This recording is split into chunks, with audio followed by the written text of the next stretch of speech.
Hello everyone. So in this video, I will walk you through some of the essential Java interview questions.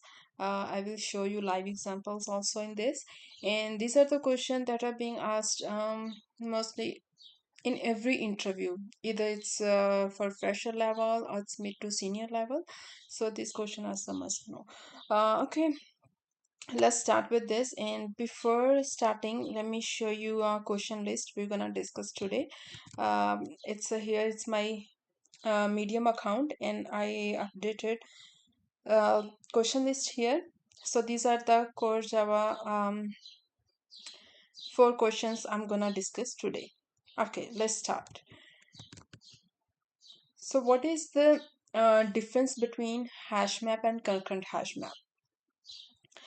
Okay, so HashMap is not thread safe and concurrent HashMap is thread safe. So when in a multi-threaded environment, we will prefer concurrent HashMap, and in a single-threaded environment, we use HashMap. And also, concurrent HashMap allows concurrent read-write safely, and it's recommended in multi-threaded environment. Okay, so let me show you an example and explain you in more detail. So here I have created a class um, map thread safety demo. Okay, and I have an helper method test map, and here is I have main method, and the helper method test map, it accepts map of strings, and in this I created so I already filled this map with 1,000 values. So this loop I use to put values in the map, right? So you know map stores key value pair, right? Okay, and then I created two threads, right? One is writer thread, another is reader thread.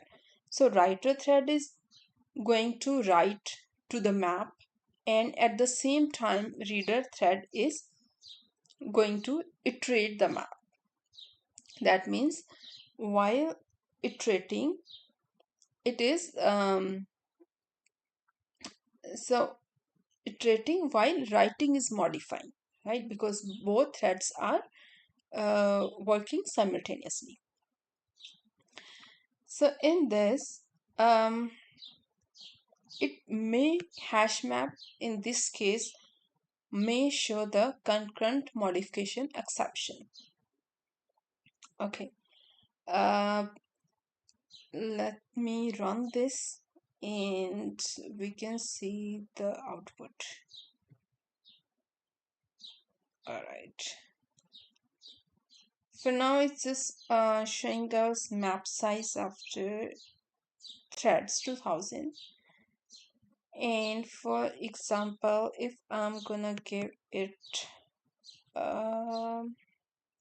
let me add more values to the thread. And let's try now.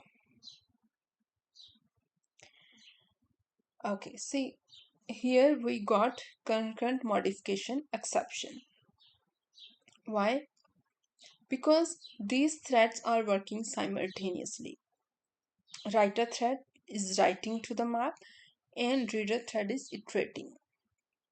Okay, so how could we handle this situation? To overcome this, we have concurrent HashMap. So concurrent HashMap is thread safe. That means in multi-threaded environment, we can use concurrent HashMap. So let me show you this same example with concurrent HashMaps. So before here, okay, let me uncomment this. All right. Okay, so I'm gonna run same example with concurrent. Let me comment this one for now. Okay, so now you wouldn't see the any exception. Why? Because the concurrent hash map is designed for concurrency. So it's using internal segment logs and log free read strategies. This is how concurrent hash map works. So in short, in multi-thread environment, always use concurrent hash map.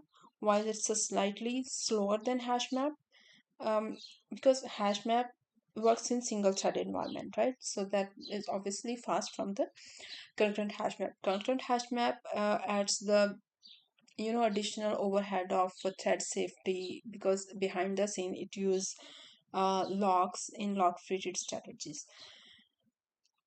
So this is the difference between hash map and concurrent hash map. Okay, one more thing. This is very, basic. You must know that, right? Still, I'm gonna explain. For there must be some people who are new to these concepts. So I am passing map here. Map is an interface, and why I didn't use hash map or concurrent hash map directly here, because you see I used map here, and then hash map and concurrent hash map are the implementation of map interface, right? So uh, I can pass hash map, I can pass concurrent hash map. So that's why I used map there. Okay, all right. um okay, now move to the next question. Okay, so when you explain HashMap is thread safe, sorry, HashMap is not thread safe, but concurrent hash map is. So next follow-up question, they're gonna definitely ask you, so how to achieve thread safety manually, or how synchronization work. So okay, so here comes synchronized keyword. So this keyword ensures that only one thread at a time can access a block or a method. Okay. Um, for example, in the last program I shows you that simultaneously um, the two threads are working, right? So in that case, it is very important to ensure um, synchronization. Okay, so when one thread enters a synchronized block or a method, other threads trying to access it are blocked until the lock is released. Okay, so this is commonly used to avoid race condition when multiple threads modifying shared data. Okay, so we can synchronize the entire method using the synchronized keyword, or we can specify block using the synchronized object. Okay, all right, let me show you in another example.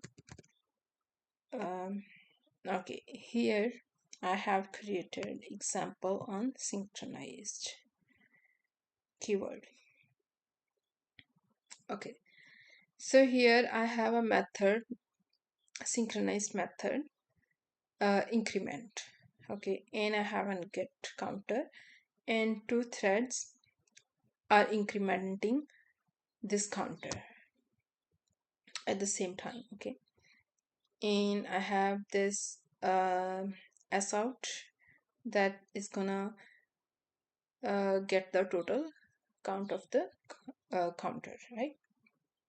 Okay, let me show you first without the synchronized keyword. Okay, let me run this. Yeah, so you see this counter is 0, and each thread is going to increment this counter 1000 times, right?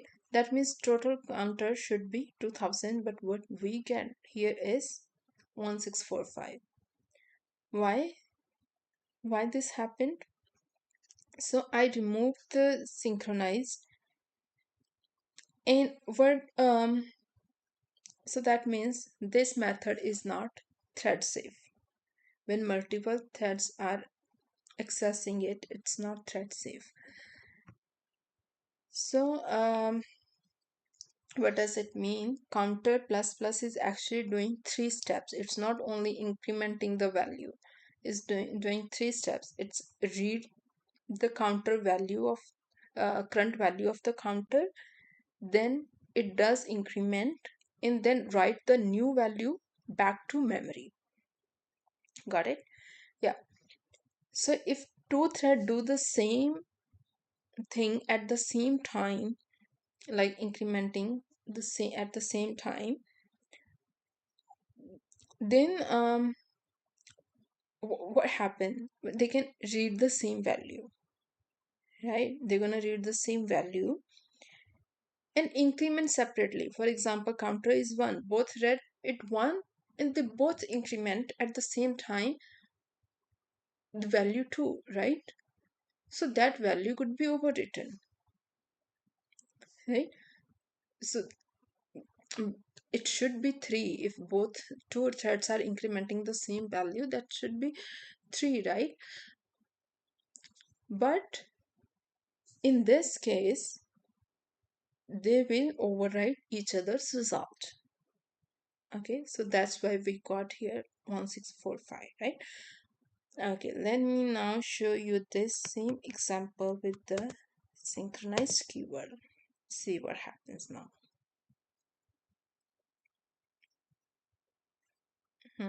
You see the result here. So this is the use of synchronized keyword. Okay, because when we use synchronized, only one thread at a time can update this resource.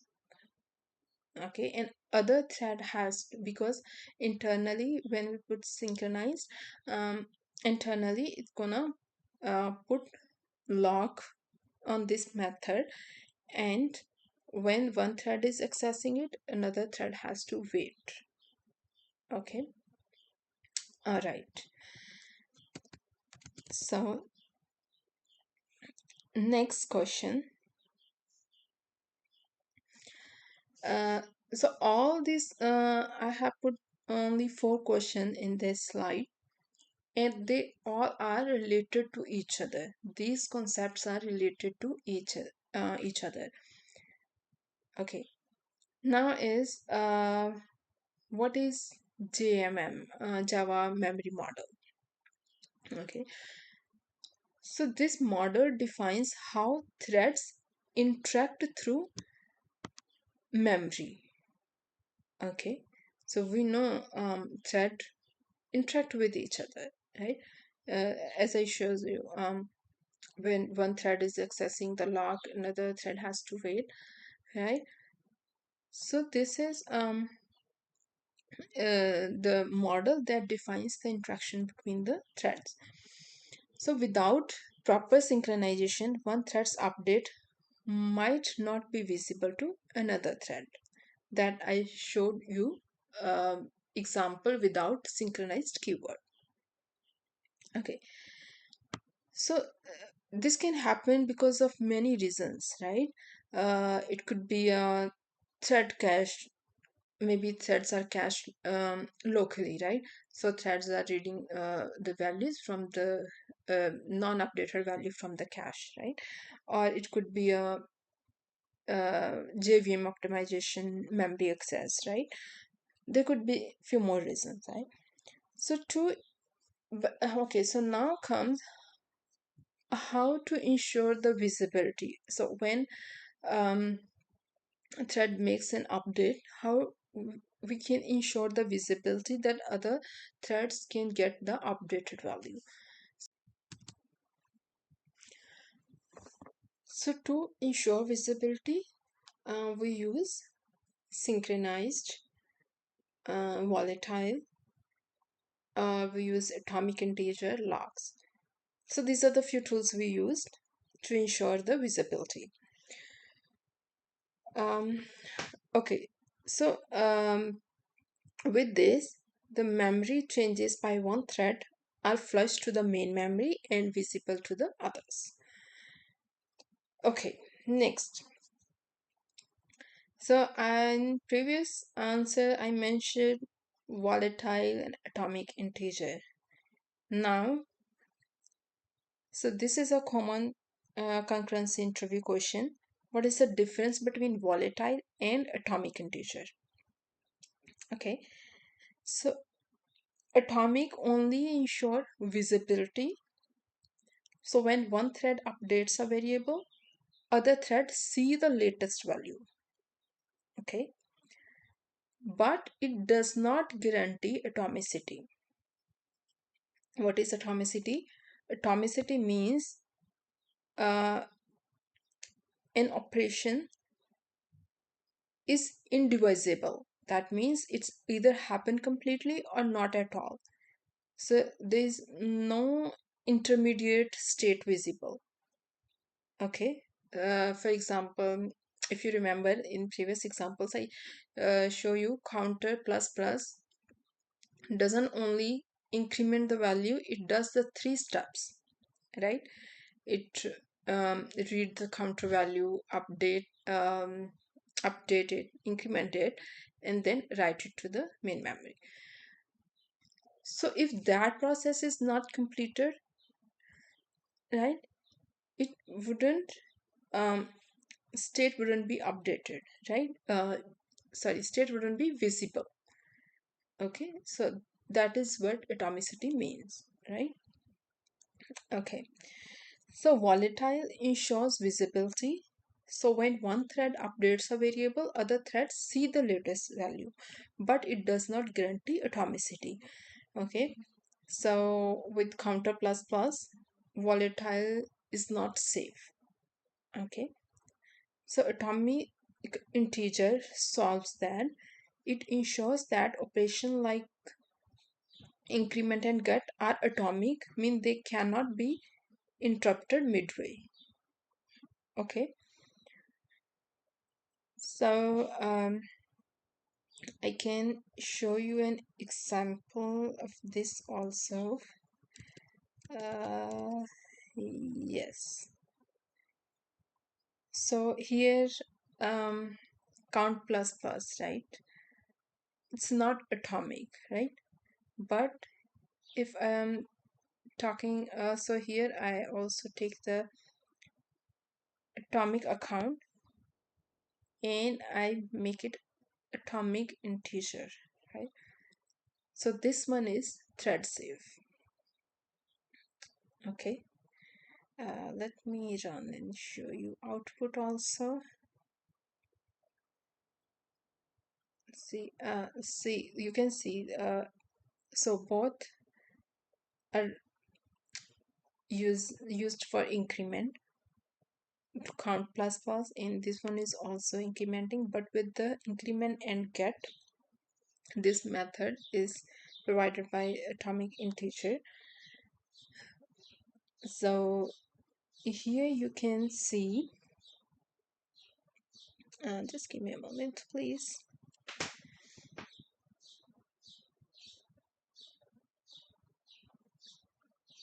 Okay, sorry about that. Okay, so here atomic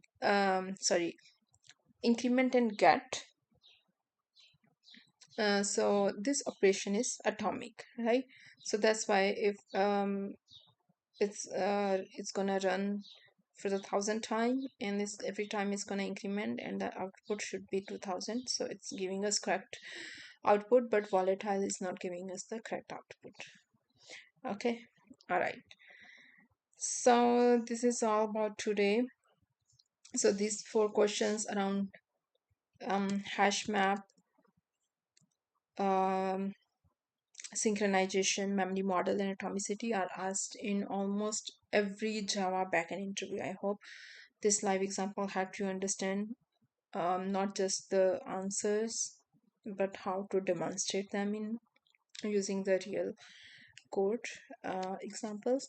So okay, in the next video I will cover Spring Boot interview questions from my recent interviews, including REST APIs, profiles, exception handling, and also Kafka, AWS, CI/CD. Okay, I will be sharing new videos every day covering these topics. So if you are on similar interview journey, subscribe my channel and let's grow together. Thank you.